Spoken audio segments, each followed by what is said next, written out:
E participar agora aqui do nosso Panorama 95. Isabelle, bom dia, seja bem-vinda aqui ao nosso programa. Bom dia, Marcos, bom dia a todos os ouvintes da 95 que nos assistem, que nos ouvem aí nessa manhã de segunda-feira. Pois é, e como não deu tempo a gente colocar 10% das perguntas da semana passada, né? Vamos trazer aqui algumas que ficaram aí. Bom dia, Isabelle, o chá que eu gosto demais de tomar é chá de capim-santo, hortelã, né? Ofende tomar esse chá? Então, para quem não esteve, né, na escuta do programa semana passada, falamos sobre chás, a forma correta de se preparar um chá, né? Então, o que é que só resumindo para poder responder isso aí, é que o chá, ele tem uma forma correta de se fazer, né? Quando a gente usa flores a gente usa as flores e as folhas, a gente precisa fazer uma infusão, a gente não pode levar essas flores e essas folhas para ferver, que é até o que Marcos comentou aqui, que fazia o chazinho de erva doce dele fervendo, né, Marcos? Mas assim, a forma correta de fazer é você fazer a infusão. Antes da água ferver, né, você leva para a água para ferver. Antes de ela começar a borbulhar, você desliga essa água e você coloca lá numa xícara a ervazinha, pode ser desidratada ou natural, né, ela fresquinha, sendo folha e flores, tá? E aí eu vou dar exemplos, aí pode ser erva doce, pode ser a camomila, que é uma flor, pode ser a hortelã, que é uma folha. Então, aí você leva para fazer essa infusão. Como é isso? Pegou aquela água que você desligou antes de ferver, coloca na xícara, deixa tampadinho por 5 a 10 minutos. Se for folha desidratada. Agora, porque quando ela está desidratada, ela é mais rápida essa função dela de liberar as substâncias que nós queremos. E quando se trata da folhinha, da flor fresca, né? Se você tiver um hortelã em casa, um pezinho de hortelã, for fazer o chá, ela vai demorar um tempo maior para que possa aí liberar essas substâncias, tá? Então, essa hortelã aí vai demorar uns 15 minutos sendo fresca nessa infusão, tá? Coloca lá a aguinha com a folha e tampa com um pirizinho, pode ser, para que não libere essas substâncias, tá bom? E sendo cascas, raízes, como por exemplo, cúrcuma, que é uma raiz, casca, canela em pau, né? Aí sendo casca, a gente precisa ferver. Então, como é que você faz? Leva ao fogo, né? Quando a água tiver, a gente conta o tempo quando a água começar a borbulhar, tá? A ferver. E aí a gente conta de 5 a 10 minutos também nessa que a gente chama de decocção. Isabelle, se eu quiser fazer um chá de, por exemplo, canela com erva doce, vamos supor. Não, canela com hortelã, Isabelle. Aí como é que eu vou fazer? Eu vou fazer primeiro a canela fervendo, tá? Na água. Retiro e depois eu passo essa canela, deixa eu tirar um pouquinho, essa decocção da canela para fazer a hortelã. E aí você coloca essa base e deixa lá tampadinho em infusão para a gente preparar e extrair as funções aí das substâncias da hortelã. Marcos, foi chá de capim-santo e hortelã. Capim-santo e hortelã. Então vamos falar lá. Isabelle, hortelã, função da hortelã. A hortelã é bem interessante para questões de quem é muito alérgico. Pessoas muito alérgicas, a hortelã é bem interessante porque ela bloqueia a produção da substância, a liberação da histamina. Então, pessoas muito alérgicas vão fazer bom uso da hortelã. A hortelã também é muito digestivo, gente, muito, muito digestivo. Ela melhora o processo de digestão. E a hortelã também tem aquela coisa de ser bactericida, né, de ter a anti-inflamatório. Os chás, quase todos no geral, eles são bem anti-inflamatórios. Então, assim, é bem interessante o uso da hortelã. A gente usa muito por questões digestivas, por questões alérgicas e também calmantes. Ele tem função também calmante. E aí entra o capim-santo, que tem uma super função calmante também, dessa de relaxamento, principalmente muscular também. Tá certo? Então é uma misturinha super boa de relaxamento. Você pode fazer também à noite, próximo ao horário de dormir, à tardinha, para a gente começar essa questão do relaxamento e melhorar a digestão também. Outra pergunta, se colocar o chá na geladeira, ele perde suas propriedades? Então, se colocar o chá na geladeira, ele não vai perder a propriedade. O que não pode é deixar muito tempo, por exemplo, 24 horas. E aí ele sim vai perder, porque substâncias dessas infusões, desses chás, eles são muito interessantes e é o que a gente chama. Por isso que a gente tampa com um pires, Por quê? Para não perder, porque eles são voláteis, ou seja, eles se perdem também no ar. Então, a gente tem que ter muito cuidado nesse armazenamento. E uma dica que eu dou para vocês é que eu sempre brinco com os meus pacientes, que eu digo assim, ó, nada muito quente nem muito gelado, né? Com questões de chá. O que é que os orientais, né, que trouxeram essa cultura do chá para nós, eles dizem? Que a temperatura ideal de você tomar o chá é quando sua mão consegue segurar o copo. Ou a caneca ou a xícara, né? Não na asa. Quando você encosta a sua mão e sua temperatura, ela está a mesma do chá. Então, essa é a temperatura ideal de você tomar chá. Mas, se você gosta de chá gelado, não tem problema. Tem até alguns chás, gente, que é bem interessante essa história, Marcos. Quem gosta de chá verde. O chá verde, ele tanto é interessante por questões anti-inflamatórias, mas ele também é bem interessante para questões de relaxamento. Só que quando a gente usa, tem um ritual para você extrair todas essas substâncias, é bem engraçado. Então, a primeira vez você extrai mais essas substâncias de alerta, essas substâncias bem interessantes, antioxidantes. E aí, quando você vai, depois de um tempo, você coloca mais um pouquinho de água quente, o chá esfriou, você coloca mais um pouquinho de água quente, depois de uma hora, mais um pouquinho de água quente em infusão. Isso aí vai começando a liberar os outros compostos do chá verde, tá? É bem interessante e aí a gente começa a fazer a parte do relaxamento. Tudo é questão de se debruçar para entender essas ervas, né? Outra pergunta, bom dia, gostaria de saber se o super chá emagrece mesmo ou é mito? Quem pergunta é a Tamara. Então, Tamara, não sei Que nem danada é super chá? Eu não sei nem se ela está ouvindo hoje, né? Que foram as perguntas de segunda. Mas assim, Tamara, é o seguinte, esse super chá, Marcos, você não sabe o que é, né? Não. Hoje em dia vendem uns chás com uma mistura de ervas. E são misturas de 15, 20, 25 ervas.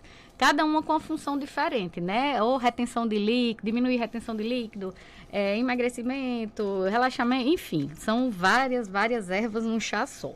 Então, o que é que eu falei segunda-feira? Na verdade, o chá não faz emagrecer. O chá, ele é um coadjuvante do processo de emagrecimento. Então, quando a gente quer emagrecer, a gente precisa mudar hábitos. E quando nós mudamos hábitos, nós adquirimos, né, nós colocamos na nossa alimentação algumas coisas que irão nos ajudar nesse processo. Então, o que é que acontece com o chá? O chá, ele ajuda nesse processo de, por exemplo, nós temos uma pessoa muito compulsiva e ansiosa. A gente vai trabalhar essa ansiedade, essa compulsão também através de chás. Tá? Que eles vão reduzir aí essa compulsão, reduzir essa ansiedade. E aí a gente trabalha também em alguns chás que vão melhorar essa diferenciação aí, por exemplo, uma gordura jovem para, eu vou falar bem a grosso modo, uma gordura jovem para uma gordura mais velha. Então é um chá que às vezes bloqueia esse processo. O hibisco é um exemplo. Mas assim, o que é que acontece? Não é o chá que vai fazer você emagrecer. O chá vai ajudar no processo do emagrecimento. Então, o que é que acontece nesses chás? Eles têm tantas ervas, gente, que eu, às vezes, não aconselho, às vezes não. Às vezes, assim, eu não oriento. Por quê? Porque muitas vezes algumas ervas, elas podem potencializar o efeito da outra, prejudicar alguma coisa. Por exemplo, vai que tem um alecrim no meio dessas misturas e a pessoa é hipertensa. O alecrim sobe pressão arterial. Então, assim, vai que a pessoa tem uma úlcera, tem uma gastrite e toma esse alecrim aí, jejum, esse chá em jejum, vai prejudicar mais ainda, tá? Então, assim, a gente tem que ter muita cautela. Apesar de serem ervas, de serem plantinhas, as pessoas acham que são inofensivas, elas são muito potentes para tratar doenças, mas também para causar algum sintoma que estava adormecido nas pessoas, tá bom? Bom dia, Isabelle. A água aromatizada com hibisco, gengibre e limão, é bom? Pode tomar? Então, água aromatizada, não sei se todo mundo sabe o que é, né? Então, o que é isso? A gente usa muita estratégia de águas aromatizadas para pessoas que têm dificuldade de tomar água, tá? Porque a água fica mais gostosinha e a gente tem uma facilidade maior de tomar. Então, assim, como é que a gente pode fazer?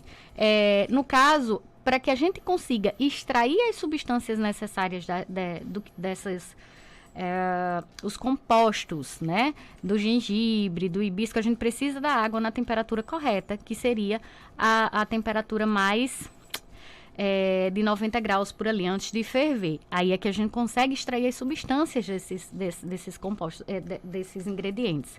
O que é que acontece? Quando a gente aromatiza, a gente está só dando sabor, a gente está saborizando, tá certo? É apenas saborizar para mudar o gostinho da água para você tomar melhor. Mas assim, os compostos principais, eles só vão ser liberados com a temperatura correta. Bom dia, Isabelle. Pode fazer chá de mastruz e para que serve? Pronto, o chá de mastruz pode ser sim. O mastruz tem muitas funções aí. Ele é vermífugo, né? Para quem tem vermes. O mastruz também ele é muito usado também para questões de quem tem gastrite. Eu gosto muito da espinheira santa, como eu já falei várias vezes aqui, da guaçatonga. Mas o mastruz também pode ser usado em alguns momentos nesse tratamento. Para que serve o chá de cidreira e de capim-santo? Então, a cidreira tem muitas funções, o capim-santo eu já até falei, né? A questão do capim-santo é muito relaxante, muito de questões voltadas para a ansiedade. Mas a erva cidreira, ela, além de ter esse processo digestivo, ela é um potente chá digestivo, vamos dizer assim. Ela também é utilizada nesses processos de relaxamento e também pode ser usada à noite, tá? Chá de espinheira santa é bom para o estômago? Chá de espinheira santa cada tipo de chá, né? Tem todo tipo. Chá de espinheira santa é dos meus favoritos, assim, é dos meus queridinhos. A espinheira santa junto com a guaçatonga, eles são, tá no meu top 10, assim, dos chás, porque eles fazem realmente um trabalho curativo de recuperação de mucosa para quem tem gastrite. Então, trabalhar recuperação de mucosa de gastrite, de úlcera, são meus queridinhos, assim, porque eles repõem, são anti-inflamatórios, repõem mucosa, diminuem a inflamação, então é bem interessante. Então, se a mulher que é top em alimentação está dizendo isso, gente, vocês botam aí na sua relação aí diária aí chá de espinheira, né? De espinheira santa. Espinheira santa. Santo mesmo. Tem que ser a santa, né? O nome é espinheira santa. Ok, então. É porque essas ervas, eles têm um nome popular e um nome científico, né? A da espinheira santa eu acho lindo, que é Maitenus ilicifolia, né? Se você chegar, Maitenus, ninguém vai saber. Eu queria um chá de Maitenus, por exemplo, Maitenus ilicifolia. Maitenus ilicifolia. É lindo o nome, né? Aí a gente chama de espinheira santa porque é mais fácil, mas cada erva tem, por exemplo, hortelã, é menta, né? Quando a gente falar em menta, você já sabe que é hortelã. Tem mais pergunta aqui, queria saber qual é o chá que tem... qual é o chá para quem tem pressão alta pode tomar? Então, pressão alta. A gente precisa entender que muitas coisas levam a elevar a pressão. Eu vou trazer aqui uma coisa que acho que é a pergunta que mais me fazem é sobre a canela e o gengibre, né? Então vamos primeiro responder. Qual chá pessoas com hipertensão podem tomar? O hibisco é muito interessante porque o hibisco age diretamente na redução dessa pressão arterial, porque ele bloqueia, né? Ele modula, na verdade, sistemas, esse nosso sistema, ele regula esse sistema de pressão arterial. Então, ela diminui sim a pressão arterial, o hibisco. E o hibisco é bem interessante para diversas coisas. É uma plantinha que a gente usa para muitas coisas, não só para redução de pressão arterial. Vocês têm que só ter cuidado, porque pessoas que fazem um controle rigoroso dessa pressão, que tomam muita medicação, a gente pode ter um efeito assim potencializador, tá, gente? E você reduzir bastante a pressão. Hibisco, chás calmantes como camomila, como melissa, como lavanda, eles podem ser usados também. Isabelle, e gengibre, que é a pergunta que mais fazem. Gengibre e canela, quem tem pressão alta pode tomar? Sim, só não pode exagerar, tá? Assim como qualquer outra erva. Por quê? Porque eles propiciam que é que a gente chama de vasodilatação. Eles relaxam esses vasos. Eles não fazem a contração, que é diferente com outros chás, né? Eles não fazem contração, não. Eles relaxam, tá? Então, tem muito esse mito por causa que as pessoas dizem assim... Isabelle, mas eles são termogênicos. Eles aumentam o calor do corpo. Sim, mas eles não aumentam a pressão arterial. Agora... sempre controlado, não vão exagerar também, né? Tomar 3 xícaras de chá de canela no dia. A canela também é muito interessante para controle de glicemia, tá? Quem tem diabetes, quem tem resistência à insulina, é bem interessante porque ela trabalha muito isso. Muito bem, 7 horas, 7 minutos, minhas orelhas já estão aqui esquentando, porque eu vou dizer uma coisa, quem mandou aqui tem umas 50 perguntas que Meu chegaram pai hoje do aqui, céu. e nós não saímos da semana passada ainda, A né? gente vai passar Então, gente, um pelo amor de mês. Deus, tenham paciência comigo aí, viu? Não fale muito de mim, não. Viu? Ele Por hoje favor, está viu? sozinho, ele aqui está É. se virando os 30. E chegamos ao final do nosso programa, né? Dessa segunda-feira. Acho que esse é o capítulo 2 de uma novela aí de uns 10 capítulos sobre chá, né? Isabela, onde é que a gente lhe encontra aqui em Caicó? Vocês me encontram lá na Galeria Malvina, que fica em frente à Prefeitura Municipal, tá? No primeiro andar, mas tem acesso a elevadores para quem precisa. O telefone de contato é 9604-0655. Eu nunca coloco 9 na frente, né? Mas 9604-0655. E meu Instagram é nutricionista.isabelle, tá? Eu agradeço demais. A gente tem muitas dúvidas em relação a chás, né? A ervas. Mas só tenham cuidado na forma de preparar e procure entender um pouquinho, gente, porque assim, não é todo mundo que pode todas, tá? E não é porque é uma erva que não vai fazer mal. Sim, ela pode trazer algum efeito colateral, Ok. tá certo? E quem não apagar a sua pergunta, a gente faz na próxima semana. Agora quem apagar Pois fica difícil, né? Na semana passada não apagaram, Pois né? é. A gente conseguiu resgatar umas. Vamos lá, 7